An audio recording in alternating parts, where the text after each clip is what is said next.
Members of the subcommittee, current economic conditions notwithstanding, America's supply of adequately skilled workers does not meet its demand. It is essential to consider what skills are available versus those needed to support and sustain national, state, and local economic development strategies. As the nation succeeds in building an economic recovery, including job creation, the skills gap will impede progress.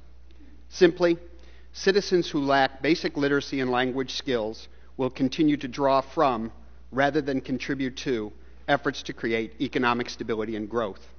We must invest in our nation's human infrastructure as we do the nation's capital infrastructure. When discussing the issue of adult literacy, advocates point to studies indicating millions who function below basic levels.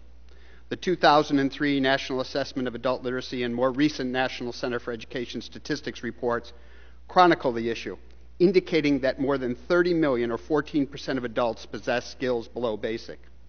In my home state of New York, that number is 22%, although in Congressman Bishop's district, it is the same as the national figure, where 1 in 7, more than 160,000 working-age individuals, have below basic skills.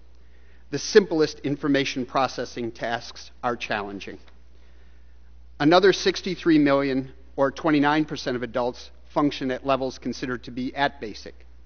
These adults may become challenged as accessing, understanding, and utilizing information at work or elsewhere becomes more complex. In many cases, these are native-born adults who have attended public schools but for a variety of reasons not gained the desired abilities. For many others, they are immigrants who have come to the United States with varying levels of academic exposure and success, but do not speak English well enough to fully engage in social and economic activities.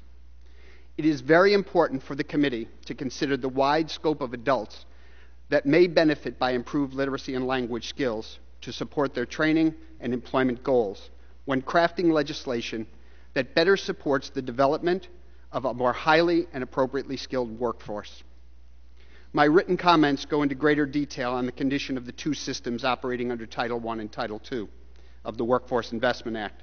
Suffice to say that each has been severely limited by the level or loss of funding and the scope of the need and expectation of service. Neither system is able to provide the services to meet the current demand, and both are challenged to respond to the emerging increase in programs needed to meet the nation's economic recovery and development plans. The need for adult education services far exceeds the capacity of the current system to deliver. There is no doubt that we will need to enhance efforts to serve more better, not just to help people to help themselves, but to maximize the country's investment in economic recovery. However, before we consider how much it would cost to serve 3 or 5 or 17 million more adults, it is important to consider re-engineering the current system into one that can and will efficiently and effectively assess the compatibility of skills available in the nation, state, community, and individual to specifically meet the demands for skills in these current and future economies.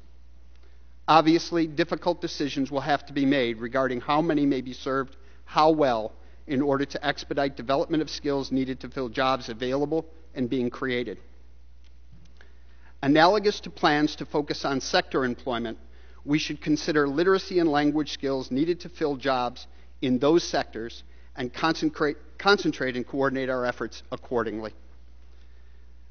Adults seek education services due to a very wide range of learning needs and goals. Native-born adults with reading abilities ranging from the first grade level all the way to the 12th seek support to advance to the next level. Immigrants who are non-literate in their native language, as well as highly educated professionals, seek help to improve their English language skills.